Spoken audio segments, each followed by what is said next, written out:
Hello everyone, welcome back to our channel. तो कैसे हैं आप लोग? आई होप तैयारी आपकी बेहतरीन चल रही होगी। आज फिर हाजिर हुए हैं। ये जो क्वेश्चंस हैं बहुत बढ़िया लेवल के क्वेश्चंस हैं, आपको खुद ही पता चल जाएगा। बताइएगा आपके कितने मार्क्स इसमें बन पा रहे हैं, ठीक है?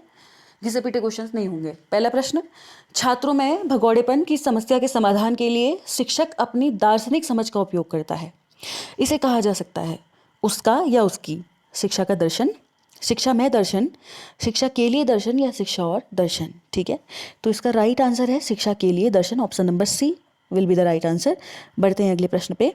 व्यवहारिक अभिविन्यास वाला शिक्षक निम्नलिखित में से किस पर विश्वास करते हुए झिझकेगा? ऑप्शन नंबर ए, अंतरात्मा की आवाज। बी, दिन दिन व्यवहार। सी, अनुभूत आवश्यकताएं। या फिर डी, अंतिम परिणाम यानी कि एंड रिजल्ट्स। तो देखिए, जो व्यवहारिक अभिन्यास वाला टीचर होगा ना, वो कभी भी खाली ऊपर ऊपरी जो व्यवहार होता है, दैनंदिन व्यवहार, इस तरीके की चीज़ नहीं करेगा, उसमें झिझकेगा। बढ़ते हैं अगले प्रश्न पे। अगला प्रश्न हमारे पास है, आपको सुमेलित करना है कौन सा किससे मैच करेगा। ठीक है, गांधी जी, टैगोर, अरविंदो और विवेकानंद। तो गांधी जी द्वारा दी गई थी प्राथमिक या बेसिक शिक्षा। ठीक है, टैगोर की अगर बात करें तो प्रकृतिवादी शिक्षा के बारे में बात करते हैं। विवेकानंद के बारे में बात कर लेते हैं पहले, ताकि हमें कन्फ्यूजन ना रहे। मानव निर्मित शिक्षा के बारे में बात करते हैं। और अरविंदो जी बात करते हैं अनिवार्य शिक्षा। ये कहीं ना कहीं बच्चों को अनिवार्य रूप से शिक्षा दी जानी चाहिए, इस तरह की कथन उनका कहीं ना कहीं है। बाकी नेगेटिव एजुकेशन, ये सारी चीज़ें रूसों की तरह कही गई हैं, आपको पता ही होगा। तो देख लेते हैं कौन सा ऑप्शन हमारा इसमें सही बैठ रहा है। तो मैंने आपको अभी भी बताया, गांधी जी मैंने आपको बताया था बेसिक एजुकेशन, टैगोर बताई थी मैंने प्रकृतिवादी, अरविंदो बताए थे अनिवार्य शिक्षा, और विवेकानंद बताए थे मैंने मानव निर्मित। ठीक है, तो मिलान कर लीजिएगा। ए का फोर्थ और आपका हो गया बी का सेकंड, सी का आपका फर्स्ट, ठीक है, और डी का फिफ्थ। तो ये ऑप्शन नंबर सी हमारा राइट आंसर बन पा रहा है, सी। ठीक है, ऑप्शन नंबर सी हमारा राइट आंसर इसमें हो जाएगा। बढ़ते हैं अगले प्रश्न पे। अगला प्रश्न हमारे पास है, भारत के संविधान के अनुच्छेद 51A में शिक्षा को माता पिता और अभिभावकों के मौलिक कर्तव्य के रूप में किसके द्वारा सम्मिलित किया गया? याद रखिएगा, 51A जो है मौलिक कर्तव्य के तहत कहीं ना कहीं बात करता है। तो 44वां संशोधन, 86वां संशोधन, 74वां या 42वां? तो 86वां जो संविधान संशोधन हुआ था 2002, इसके अंतर्गत ही बात की गई है। ऑप्शन नंबर बी हमारा राइट आंसर इसके अंतर्गत हो जाएगा। ठीक है, बढ़ते हैं अगले प्रश्न पे। अगला प्रश्न, क्योंकि गर्ल्स एजुकेशन के बारे में भी बात है और साथ ही साथ विमेन की जो एजुकेशन है उसके बारे में भी कहीं ना कहीं बात है, जो जिसमें आपके ट्रांसजेंडर डाला गया है, SC ST डाला गया है, विमेन डाला गया है। वहाँ से क्वेश्चन है कि महिला समाख्या कार्यक्रम जो था उसका प्रारंभ कब हुआ? 1986 में, 87 में, 88 में या 89 में? तो 1988 में इसका प्रारंभ हुआ था। अगला प्रश्न, 1988 में। ठीक है, अगला प्रश्न है, संस्कृति संक्रमण एक प्रक्रिया है। एक्लचराइजेशन आपने देखा, कल्चर से रिलेटेड कॉन्टेक्स्ट में क्वेश्चन है ये। राष्ट्र की संस्कृति पर विकसित गुणों का प्रभाव, राष्ट्रीय संस्कृति के विकास के लिए नवीकरण को ग्रहण करने की आवश्यकता, देश की सांस्कृतिक अनिवार्यताओं को से प्रभावित होना, या फिर परंपरा के विरोध में आधुनिकतम रुझानों का संस्कृति में अनुकरण। ठीक है, तो संस्कृति संक्रमण जो यहाँ पे दिया गया है, इसका अर्थ हमसे पूछा है। तो इसका राइट आंसर कहीं ना कहीं देश की सांस्कृतिक अनिवार्यताओं से प्रभावित होना है। ठीक है, अगला प्रश्न, कस्तूरबा गांधी बालिका विद्यालय यानी कि KGBV जो है, इसकी स्थापना की जाएगी किस चीज़ के लिए?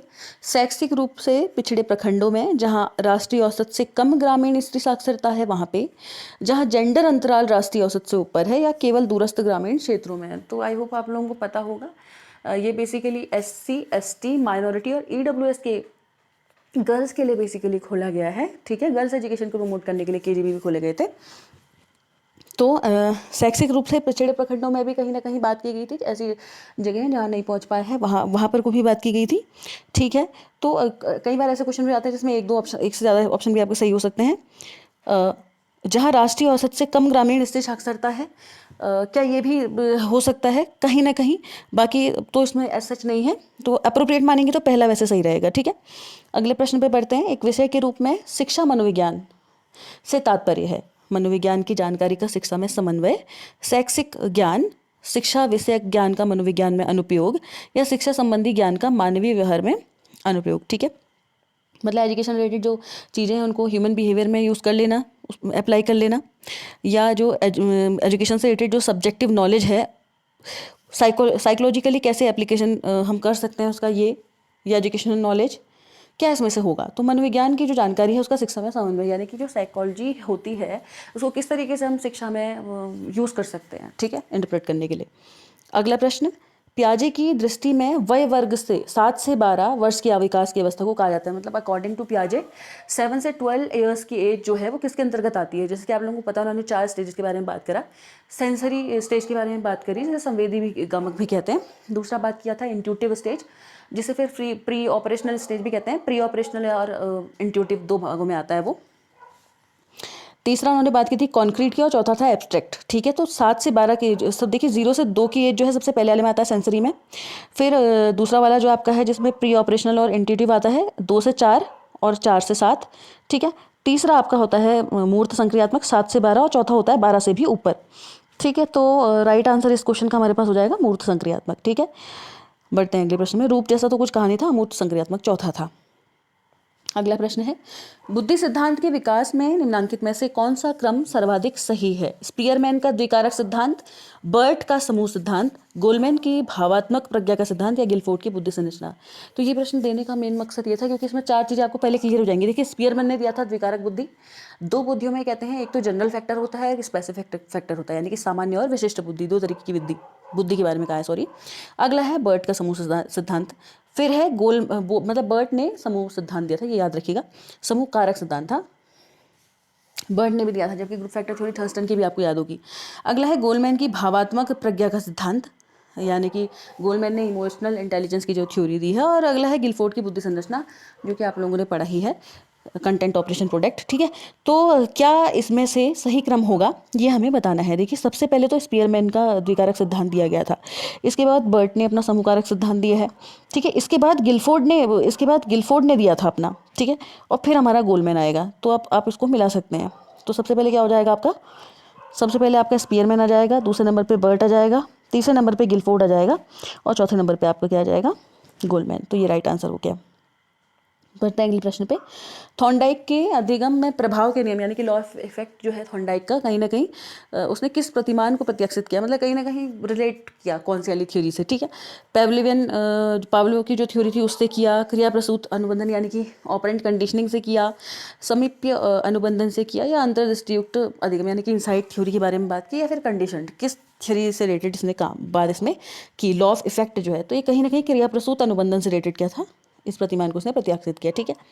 बढ़ते हैं अगले प्रश्न पे। निम्नलिखित में से किस क्रिया प्रसूत अनुबंधन पद्धति में अधिगमकर्ता किसी प्रबलन संकेत के बिना कष्टवर्ती यानी कि अपवर्ती उद्दीपक से बचाव कर सकता है। सक्रिय बचाव प्रशिक्षण, विभेदित दंड प्रशिक्षण, या फिर चौथा है पलायन प्रशिक्षण, ठीक है। तो इसका आंसर है पलायन प्रशिक्षण, ठीक है। बढ़ते हैं अगले प्रश्न पे। कुछ क्वेश्चंस की जो लैंग्वेज है बहुत टफ है, इसलिए डाली गई क्योंकि पेपर में आप एकदम से हमने इतने सारे ऑलरेडी क्वेश्चन जो किए हैं सारे अजीब सी लैंग्वेज वाले ज़्यादातर हमने किए हैं, सो दैट हम फैमिलियर तो हो गए, एक इनसाइट तो हमारा बन जाएगा कि हाँ ये हो सकता है आंसर, इस तरीके से, ठीक है। तो फ्राइड की व्यक्तित्व संबंधी जो मनोविश्लेषणवादी धारणा है, यानी कि साइको एनालिटिकल थ्योरी जो फ्राइड के द्वारा कही गई है, उसमें कौन सा मनो ऊर्जा का संसूचक है, ठीक है। मतलब आपकी माइंड की जो एनर्जी होती है उससे रिलेटेड कौन सा सबसे ज़्यादा वो है, डिपेंड करता है। ईगो, इद, सुपर ईगो, या फिर मन का चेतन स्तर। तो ये सुपर ईगो होना चाहिए था, ठीक है। ओ भी होगा, सुपर ई जी ओ हो जाएगा लास्ट में, ई नहीं होगा यहाँ पे। तो देखिए, इस आप लोगों को पता भी होगा, बहुत सारे अलग अलग साइकोलॉजिस्ट जो थे उन्होंने कहा भी है कि ये हमारा मन का जो इद है, ये कहीं ना कहीं क्या है, बहुत सारी सूचनाओं का भंडार है, ठीक है। बहुत एनर्जी का भी क्या है, कहीं ना कहीं ये स्रोत है। अगला प्रश्न, व्यक्ति के किस पक्ष के बचाव हेतु रक्षा युक्तियाँ प्रयुक्त होती हैं, यानी कि डिफेंस मैकेनिज्म जो है वो किसके लिए यूज़ होती है। चेतन रूप में अहम के लिए, अचेतन रूप में अहम इदम के लिए, अचेतन रूप में पराअहम के लिए, या अचेतन रूप में अहम के लिए। मतलब कॉन्शियसली आप कह सकते हैं कि कॉन्शियसली ईगो के लिए, या फिर आप कह सकते हैं अनकॉन्शियस रूप से ईगो के लिए, या फिर अगला है अनकॉन्शियस रूप से सुपर ईगो के लिए, या फिर अनकॉन्शियस रूप से आप कह सकते हैं इद के लिए। तो याद रखिएगा, अनकॉन्शियस रूप से इद के लिए कहीं ना कहीं इद के लिए, या बात कर सकते हैं हम यहाँ पर को इतनी, इसको हिंदी में बोलते हैं आपका अहम, है ना, अहम को बोलते हैं ईगो। तो अचेतन रूप से अहम के लिए कहीं ना कहीं क्या होता है, प्रयुक्त हमारा होता है। ठीक है, बढ़ते हैं अगले प्रश्न पे। व्यक्तित्व की व्याख्या हेतु अधोलिखित सूची में अंतर्नारी एवं अंतर्नर की अवधारणा को प्रस्तावित किया। किसने? फ्रायड ने, जुंग ने, एडलर ने, एरिक फ्रॉम ने। जुंग ने किया था। ये थोड़ा हटके क्वेश्चन कहीं ना कहीं है, मतलब जो आप कह सकते हैं पर्सनैलिटी के अंदर मेल फीमेल से रिलेटेड पर्टिकुलरली डिस्क्राइबेशन जो है कहीं ना कहीं वर्ड्स में ये हुआ है। ठीक है, अगला प्रश्न। कोई शिक्षक अपनी कक्षा में छात्रों के साथ अपने व्यक्तित्व साहचर्य का उनके अनुशासन पर पड़ने वाले प्रभाव का अध्ययन कर रहा है। इस प्रकार के शोध कार्य को क्या कहा जा सकता है? मौलिक एवं क्रियात्मक अनुसंधान, क्रियात्मक एवं अनुप्रयुक्त अनुसंधान, वर्णनात्मक एवं मौलिक अनुसंधान, या विश्लेषणात्मक एवं क्रियात्मक अनुसंधान। तो चूंकि जो टीचर है वो कहीं ना कहीं देख रहा है कि मतलब उनके व्यवहार से बच्चों पे किस तरीके से व्यवहार करने पे फ़र्क पड़ रहा है, तो ये कहीं ना कहीं एक्शन रिसर्च के अंदर भी आएगा और एनालिटिकली भी वो जान पा रहे हैं कि बच्चा कैसा कर रहा है। तो क्रियात्मक एवं अनुप्रयुक्त क्या है, ये अनुसंधान है। अगला प्रश्न। उच्चतर माध्यमिक शिक्षा के बारे में शिक्षकों की राय जानने के लिए किए जाने वाले सर्वेक्षण में निम्नलिखित में से कौन सा उपकरण सबसे उपयुक्त होगा? मतलब अगर आप हायर एजुकेशन के लिए देखें तो इनमें से सबसे बेस्ट कौन सी मेथड रहेगी पता करने के लिए? ठीक है, बच्चों के मतलब अगर आपको शिक्षकों की राय जानना है, शिक्षकों के बारे में ध्यान दीजिएगा क्वेश्चन में दोबारा से, उच्चतर माध्यमिक शिक्षा के बारे में शिक्षकों की राय जानने में। ठीक है, तो साक्षात्कार यानी कि इंटरव्यू, प्रेक्षण यानी कि ऑब्जर्वेशन, प्रश्नावली यानी कि क्वेश्चन आंसर, प्रक्षेपीय तकनीक यानी कि प्रोजेक्टिव टेक्निक। ठीक है, तो इनमें से क्या हमारा राइट आंसर एक हो सकता है? तो प्रश्नावली के थ्रू ज़्यादा जाना जा सकता है। ठीक है, तो ये हमारा राइट आंसर हो जाएगा। अगला प्रश्न। जब कोई शिक्षक क्यों कहता है कि मेरे विद्यार्थियों का अपराधपूर्ण व्यवहार, तो ये कुछ हटके प्रश्न था इसलिए डाला है कि जब कोई शिक्षक ये कहता है कि मेरे विद्यार्थियों का अपराधपूर्ण व्यवहार मुझ में निहित बुराई की अभिव्यक्ति है, तो वह अनुगमन कर रहा है आदर्शवाद का, वेदांत दर्शन का, यथार्थवाद का, या प्रयोजनवाद का। ठीक है, तो इसका आंसर आप कमेंट सेक्शन में देने की कोशिश कीजिएगा। मैं इसका आंसर पिन भी साथ ही साथ कर दूंगी। और मैं हल्की सी हिंट दे देती हूँ, इस तरीके की बात करते हैं जो कहता है कि मतलब एक टीचर से ही बच्चे में क्या जाते हैं, कहीं ना कहीं गुण एसोसिएट होते हैं, और टीचर चाहे तो संपूर्ण ज्ञान भर सकता है अपने बच्चों में। ठीक है, तो उनसे रिलेटेड फिलोसफी से है ये। अगला प्रश्न है। टैगोर और रूसो के प्रकृति संबंधी विचारों में मुख्य अंतर है। टैगोर ने प्रकृति पर कम जोर दिया। टैगोर की निषेधात्मक शिक्षा में आस्था नहीं थी। टैगोर ईश्वर को प्रकृति का सृष्टिकर्ता मानते थे, या टैगोर का विचार था प्रकृति गलती करने वाले मानव को दंडित करेगी। तो देखिए, क्योंकि ये हटके प्रश्न है, टैगोर और रूसो जो है दोनों ही नेचुरलिज्म को मानते हैं कहीं ना कहीं। तो टैगोर और रूसो की मतलब चीज़ें अलग अलग किस तरीके से हैं कहीं ना कहीं, मतलब मुख्य अंतर जो है विचारधारा में, ये हमसे पूछा है। तो टैगोर जो है ईश्वर को प्रकृति का सृष्टिकर्ता मानते थे, ये एक राइट आंसर है, क्योंकि देखिए साहित्य प्रेमी थे। ठीक है, और गीतांजलि के लिए नोबेल प्राइज़ मिला, आप लोगों को पता है। गोरा, चांडालिका, पोस्ट ऑफिस, बहुत ज़्यादा इनकी फेमस कृतियाँ रही हैं, है ना। तो और साथ ही साथ अगर बात करें इनकी, तो बाहर भी गए थे एजुकेशन लेने के लिए, और बहुत सारे काम इन्होंने करे हैं शिक्षा के क्षेत्र में, कहिए साहित्य के क्षेत्र में करिए, कहिए या फिर राष्ट्रगान में भी आपको पता ही है। तो ये भगवान को कहीं ना कहीं सृष्टिकर्ता मानते थे। अब रूसों के साथ कुछ ऐसी कंडीशंस हो गई थी, मम्मी उनकी स्टेप मदर थी और उनको उतना प्यार नहीं मिल पाया बचपन में, तो उन वजह से वो उनका इन सब चीज़ों से भरोसा थोड़ा उठ चुका था। ठीक है, तो ये मुख्य अंतर है। अगले प्रश्न पे बढ़ते हैं। निम्नलिखित में से कौन सा कथन सही नहीं है? गांधी जी शिक्षकेतर चतुर्थ श्रेणी कर्मचारियों की सेवाएं लेने की टैगोरिया प्रथा को महत्व नहीं देते थे। टैगोर गांधी के रामराज्य पर बल को महत्व नहीं देते थे। विवेकानंद ने देशज मूल सामग्री यानी कि टेक्स्ट पढ़ने पर बल दिया। और अगला है, अरविंद ने सांसारिक लक्ष्यों का विरोध नहीं किया। ठीक है, तो इसमें से राइट आंसर क्या हो जाएगा? पॉज कीजिए और आंसर देने की अपनी तरीके से भी कोशिश करिए। तो जो कथन सही नहीं है वो ये है कि टैगोर जो थे गांधी के रामराज्य पर बल को महत्व नहीं देते थे। ठीक है, तो ये ऐसा कुछ नहीं था, बाकी सारी चीज़ें ठीक है कहीं ना कहीं। अगला प्रश्न। निम्नलिखित को सुमेलित कीजिए। घरेलू हिंसा से स्त्रियों का संरक्षण नियम, पिछड़े वर्गों का राष्ट्रीय आयोग अधिनियम, बाल श्रम यानी कि निरोध एवं विनिमय अधिनियम, और अगला है निःशक्त शक्ति के कल्याण का राष्ट्रीय न्यास अधिनियम। ठीक है, तो हमें इसका आंसर बताना है। तो देख लेते हैं। तो देखिए, घरेलू हिंसा से स्त्रियों का संरक्षण नियम जो है कहीं ना कहीं यह आया आपका 2005 में। ठीक है, तो ये 2005 में आया आपका। इसके बाद मैं बात करूं अगर पिछड़े वर्गों का राष्ट्रीय आयोग अधिनियम, ये 1993 में आया है। इसके बाद अगर बात करें बाल श्रम अधिनियम, तो बाल श्रम अधिनियम आया है आपका 1986 में। निःशक्त व्यक्ति के कल्याण का राष्ट्रीय न्यास अधिनियम आया है 1999 में। ठीक है, बढ़ते हैं अगले प्रश्न पे। तो आंसर आपको पता चल ही चुका है, इसका आंसर हो जाएगा ये वाला। ठीक है, अगले प्रश्न पे बढ़ते हैं। पियाजे की दृष्टि में निम्नांकित में से विकास की कौन सी अवस्था संज्ञानात्मक विकास की सर्वोच्च अवस्था है? बाल्यावस्था, किशोरावस्था, प्रौढ़ावस्था या वृद्धावस्था? मतलब पियाजे के अकॉर्डिंग कौन सी ऐसी एज है जिसमें कॉग्निटिव डेवलपमेंट सबसे ज़्यादा तेजी से होता है कहीं ना कहीं, या मतलब कॉग्निटिव डेवलपमेंट की सबसे बड़ी अवस्था आप कह सकते हैं। ठीक है, तो कौन सी है इसमें से? चाइल्डहुड, अडोलेसेंस, अडल्टहुड या फिर ओल्ड एज? तो इसका राइट आंसर हो जाएगा कहीं ना कहीं एडोलसेंस। ठीक है, एडोलसेंस के बारे में उन्होंने बात की है। फॉर्मल ऑपरेशनल स्टेज जो है एडोलसेंस के बारे में आती है। बाकी इसके बाद पियाजे ने ओल्ड एज वगैरह की बात नहीं की है, उस सब चीज़ों के बारे में बात की है। लाइफ स्पान थ्योरी जो दी गई है वो एरिक एरिक्सन ने दी है फिर। ठीक है, अगला क्वेश्चन, बुद्धि एवं विकास के संबंध में पियाजे के शोध साक्ष्यों द्वारा वस्तु स्थायित्व के लक्षण किस वायु वर्ग में दिखाई देते हैं? यानी कि ऑब्जेक्ट परमानेंस जो होती है वो कौन सी एज में आ जाती है कहीं ना कहीं? ठीक है, 8 से 9 माह की आयु में, 2 से 7 वर्ष की आयु में, 9 से 11 वर्ष की आयु में और 11 से 14 वर्ष की आयु में। आई होप ये सभी को पता होगा, सीटेट का क्वेश्चन है ये जनरली इसलिए डाला गया है क्योंकि थोड़ा महत्वपूर्ण है, बच्चे कंफ्यूज हो जाते हैं इसमें। देखिए ये कहीं ना कहीं क्या है, इन्फेंसी के दौरान ये चीज़ आती है। ठीक, तो इसका राइट आंसर हो जाएगा 8 से 9 माह की आयु में। ठीक है, इन्फेंसी के खत्म होने तक लगभग ऑब्जेक्ट परमानेंस आ जाता है बच्चे में। काल क्रमानुसार बुद्धि का कौन सा सिद्धांत अद्यतन है? द्विकारक यानी कि 2 फैक्टर थ्योरी, समूकारक यानी कि ग्रुप फैक्टर थ्योरी जो कि थर्स्टन के द्वारा दी गई है, बहुविमात्मक बुद्धि का सिद्धांत यानी कि मल्टी डायमेंशनल कह सकते हैं आप इसे, और लास्ट है बहुकारक यानी कि मल्टी फैक्टर सिद्धांत। ठीक है, तो पॉज कीजिए और आंसर देने की कोशिश कीजिए। वैसे इसका आंसर है बहुविमात्मक बुद्धि का सिद्धांत। ठीक है, सी। बढ़ते हैं अगले प्रश्न पे।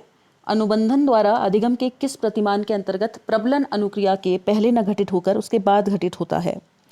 क्लासिकी अनुबंधन, क्रिया प्रसूत अनुबंधन, समीप्य अनुबंधन या पश्चवर्ती बैकवर्ड अनुबंधन? आप लोगों ने ध्यान दिया होगा थॉर्नडाइक की जो थ्योरी है वो स्टिमुलस रिस्पांस थ्योरी है, जबकि ऑपरेंट कंडीशनिंग की अगर मैं बात करूं, स्किनर की मैं बात करूं, इंस्ट्रूमेंटल कंडीशनिंग जो भी कह लो आपसे, वैसे ऑप्टिकल कंडीशनिंग हम इसे बेसिकली कहते हैं। तो इसमें क्या होता था कि इसके अंतर्गत ही उल्टा हो जाता है, यहाँ पे आरएस थ्योरी से कहा जाता है। ठीक है, तो ये इसका राइट आंसर है। अगला है मैस्लो, मोटिवेशन से क्वेश्चन है। मैस्लो के आवश्यकता अधिगम के अभिप्रेरणा सिद्धांत को किसने 3 आवश्यकताओं में समेटते हुए एक्रोनिम यानी कि संक्षिप्ती अंग के रूप में संशोधित किया? मैक्लेलैंड, मुरे, एल्डरफर या एरिक फ्रॉम? ठीक है, तो इसका राइट आंसर है एल्डरफर, ऑप्शन नंबर सी।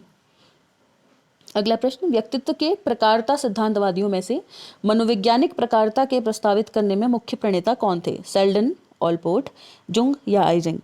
ठीक है, तो देखिए मतलब कौन से ऐसे थे, बाकियों ने तो क्या करा है आपको पता ही है, फिजिकल अपीयरेंस के अकॉर्डिंग बांटा है। किसी ने 4 स्टेज में, किसी ने 6, किसी ने मतलब किसी ने बेसिकली किसी ने 4 में, किसी ने 3 में, इस तरीके से बांटा है। ठीक है, तो जुंग जो है यहाँ पे उन्होंने बेसिकली टाइप थ्योरी दी है या ट्रेट थ्योरी दी है, कमेंट में बता भी दीजिएगा। उन्होंने बेसिकली यहाँ पे वो ऐसे थे जिन्होंने व्यक्तित्व को भागों में बांटा पर्टिकुलरली। अगला प्रश्न है, किशोरों में अपसमंजक व्यवहार की व्याख्या जीवन शैली यानी कि स्टाइल ऑफ लाइफ के आधार पर किस व्यक्तित्व सिद्धांत द्वारा की जाएगी? मतलब अगर आपको बताना है एक तरीके से अडोलेसेंस में जो लाइफस्टाइल बच्चा अडॉप्ट कर रहा है, जिस तरीके से कार्य कर रहा है, वो किस थ्योरी के अंतर्गत आएगा? कर्ट लेविन की फील्ड थ्योरी के द्वारा, कार्ल जुंग की विश्लेषणात्मक सिद्धांत यानी कि एनालिटिकल थ्योरी जो है, सिगमंड फ्राइड के मनोविश्लेषणवादी कह सकते हैं आप इसे यानी कि साइको एनालिटिकल सिद्धांत द्वारा, या फिर अल्फ्रेड एडलर के व्यक्ति सिद्धांत के द्वारा? ठीक है, ये हमें इसमें बताना है। तो राइट आंसर हो जाएगा डी, अल्फ्रेड एडलर के व्यक्ति सिद्धांत के द्वारा। ठीक है, बढ़ते हैं अगले प्रश्न पे। मानसिक स्वास्थ्य यानी कि मेंटल हेल्थ के ससूचकों को भारतीय संदर्भ में कौन सा पद भरोसे के साथ विवरण प्रस्तुत करता है? तो मेंटल हेल्थ के रिलेटेड कौन सा एक टर्म है जो इंडियन कॉन्टेक्स्ट में आप बात कर सकते हैं? आनंदमय कोश, निर्वाण, स्थित प्रज्ञ। ठीक है, तो उसका राइट आंसर है डी, स्थित प्रज्ञ। बढ़ते हैं अगले प्रश्न पे। भारत में प्राथमिक शिक्षा के सार्वभौमिकरण का मूल उद्देश्य क्या है? यानी कि आप कह सकते हैं प्राइमरी एजुकेशन का यूनिवर्सलाइजेशन के बारे में जो ऑब्जेक्टिव है मेन क्या है? 6 से 14 वर्ष के आयु के बच्चों को बालकों का सार्वभौमिक नामांकन, 6 से 14 वर्ष के बालकों का सार्वभौमिक धारण, प्राथमिक से उच्च माध्यमिक तक सभी स्कूलों स्तरों में सार्वभौमिक अंतर्निर्भरता, या फिर सभी स्कूली विषयों में अधिगम के न्यूनतम स्तर को सुनिश्चित करना। तो क्या होगा इसका राइट आंसर? पॉज कीजिए और आंसर देने की अपनी तरफ से भी कोशिश कीजिए कि आप लोगों को क्या लगता है इसका आंसर क्या होना चाहिए। ठीक है, तो इसका राइट आंसर ए है। ठीक है, 6 से 14 वर्ष के आयु बच्चों को क्या देना? सार्वभौमिक नामांकन उनका होना, एनरोलमेंट होना ज़रूरी है। अगला प्रश्न है, किस राष्ट्र की शिक्षा प्रणाली में कम्युनिटी कॉलेज के विचार को प्रसिद्ध किया गया? ठीक है, तो ये अभी फिलहाल मैं बता देती हूँ इसका आंसर, लेकिन आउट ऑफ कॉन्टेक्स्ट है। तो यूएसए ने ऐसा किया है। ठीक है, अगला प्रश्न है, शैक्षिक प्रशासन के दृष्टिकोण से निम्नलिखित में से कौन सा कथन सही है?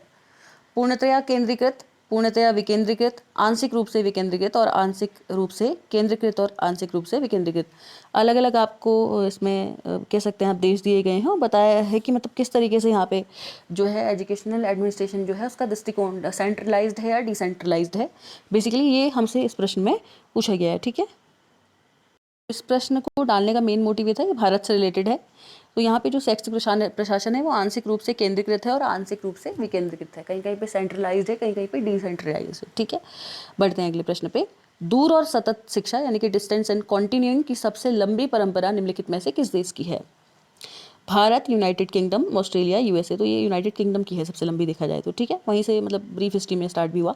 अगला है सेमेस्टर प्रणाली मूल्यांकन यानी कि सिस्टम इवेल्युएशन का महत्वपूर्ण लक्ष्य है। मतलब आप कह सकते हैं कि सेमेस्टर प्रणाली जो मूल्यांकन होता है उसका लक्ष्य क्या था? अधिगम भार को कम करना, मूल्यांकन में सातत्य का तत्व लाना, कॉन्टिन्यूटी लाना कहीं ना कहीं इवेल्युएशन में। अगला है अध्यापक और विद्यार्थी दोनों को अध्यापन अधिगम प्रक्रिया में व्यस्त करना, या फिर विद्यार्थियों को अधिक से अधिक पठन के लिए प्रेरित करना। ठीक है, तो इसका राइट आंसर है कॉन्टिन्यूटी कहीं ना कहीं मूल्यांकन में लाना। ठीक है, अगला क्वेश्चन लीडरशिप से है।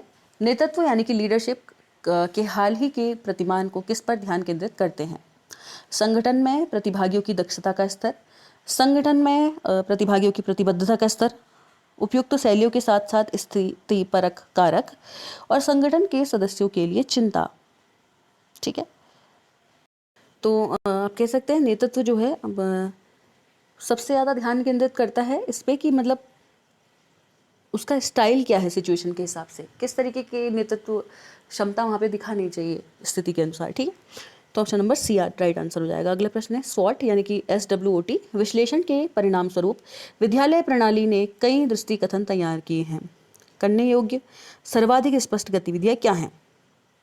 अध्यापकों तथा अभिभावकों के साथ बैठकें, विद्यार्थियों के विचार को जानना, कार्य योजनाएं तैयार करना, या योजनाओं के कौन, क्या और किस यानी कि हु, व्हाट एंड हाउ प्रकार के बारे में निर्णय लेना। ठीक है, तो जो स्वॉट है, सॉरी SWOT, ये बेसिकली कहीं ना कहीं कार्य योजनाएं जो होती हैं उनको तैयार करने के लिए यूज़ किया जाता है। ठीक है, स्कूल का जो आपका एजुकेशन सिस्टम होता है उसमें कहीं ना कहीं ये देखा जाता है कि बच्चों के डेवलपमेंट के लिए क्या हमें कुछ योजनाएं चलानी चाहिए।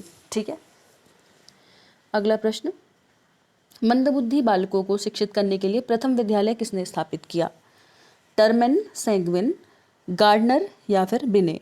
ठीक है, तो मेंटली रिटार्डेड जो बच्चे होते हैं उनको एजुकेट करने के लिए सबसे पहले स्कूल स्टार्ट किया गया था इनमें से किसके द्वारा? तो राइट आंसर है सेगविन, ऑप्शन नंबर बी। बढ़ते हैं अगले प्रश्न पे। निम्नलिखित में से किसकी सिफारिश के आधार पर 2015-16 के अकादमिक सत्र से देश में शिक्षा यानी कि स्नातक B.Ed कार्यक्रम की अवधि बढ़ाकर 2 वर्ष कर दी गई है? कोठारी आयोग जो कि 1964 से 66 में आया, न्यायाधीश वर्मा आयोग, जस्टिस वर्मा कमेटी जो थी जो कि 2012 में आई, 2011-12 कह सकते हैं, 11 में शुरुआत की, 2012 में रिपोर्ट दी इन्होंने, राष्ट्रीय पाठ्यक्रम रूपरेखा 2005, या फिर शिक्षा का अधिकार अधिनियम 2009। तो ये जो प्रश्न है इसका राइट आंसर आई होप सभी को पता होगा, जस्टिस वर्मा कमेटी के द्वारा ये बात की गई थी। ठीक है, बढ़ते हैं अगले प्रश्न पे। जिला शिक्षा तथा प्रशिक्षण संस्थान यानी कि डाइट किसकी सिफारिश के अनुपालन में स्थापित किए गए थे? राष्ट्रीय शिक्षा नीति 1968, राष्ट्रीय शिक्षा नीति 86 वाली और कोठारी आयोग 64 से 66, या फिर 42वां संविधान संशोधन अधिनियम 1976। भाई ये तो सभी बच्चे बच्चे को पता है, 1986 वाली पॉलिसी जो है, डाइट कह लो, SCRT कह लो, नवोदय कह लो, सभी इसी की देन है। ठीक है, बढ़ते हैं अगले प्रश्न पे। यह सुनिश्चित करने के लिए कि अगस्त 2015 के अंत में प्रारंभिक स्कूल में कोई भी अप्रशिक्षित अध्यापक यानी कि अनट्रेन्ड टीचर नहीं होगा, भारत ने किसकी सिफारिश पर कदम उठाया है? सर्वोच्च न्यायालय के फैसले पर, शिक्षा का अधिकार अधिनियम 2009, NCTE के द्वारा बनाए गए नियम, या फिर NEP कह लो या NPE कह लो 1986 की सिफारिश? तो ये राइट आंसर इसका है शिक्षा का अधिकार अधिनियम 2009। इसके तहत आप लोगों ने देखा भी होगा, उसके अंदर दिया गया है कि अगर किसी ने अपनी एजुकेशन पूरी नहीं की है तो जाके वापस करेगा, पहले 33 साल की एजुकेशन लेके आएगा, उसके बाद ही वो स्कूल में क्या कर सकता है। वहाँ कुछ कुछ अहर्ताएँ हैं, जैसे अब तो बहुत सारी चीज़ें आप लोगों को पता ही है, एड ऑन कर दी गई हैं ये सब। ठीक है, तो कैसा लगा आज का सेशन आपको? कमेंट सेक्शन में कमेंट करके ज़रूर बताइएगा। तो अगर आपको ऐसे ही बेहतरीन प्रश्न और चाहिए, मैं इतने कॉन्फिडेंस के साथ इसलिए बोल रही हूँ क्योंकि ये बेहतरीन प्रश्न वास्तव में है, इनको ढूंढने में काफ़ी टाइम लगा है। ठीक है, तो अगर आपको ऐसे प्रश्न और चाहिए तो ज़्यादा से ज़्यादा कमेंट कीजिए, लाइक कीजिए। अब आज मैं देखती हूँ आप लोग कितने सारे लाइक्स करते हैं, तो उसके अकॉर्डिंग ही आपको इतने बेहतरीन क्वेश्चन और दिए जाएंगे। अगर आप लोग चाहते हैं कि कुछ हटके आपको मिले तो आप लाइक शेयर करिए वीडियो को ज़्यादा से ज़्यादा। ठीक है, और सब्सक्राइब भी करिएगा चैनल और बेल आइकन को प्रेस कर दीजिएगा। ठीक है, और कोई भी आपको लगता है कि आपके सजेशंस हैं तो कमेंट सेक्शन में ज़रूर बताइएगा। हाँ, बाकी बात रही बाइलिंगुअल की, तो देखिए अभी पेपर एकदम सर पे आ गया है, तो कुछ हटके जो नए नए क्वेश्चन हैं उसको अभी मैं ढूंढ रही हूँ, जितना हो सकता है कन्वर्ट करने की कोशिश मैं इंग्लिश में करूँगी। ठीक है, थैंक यू।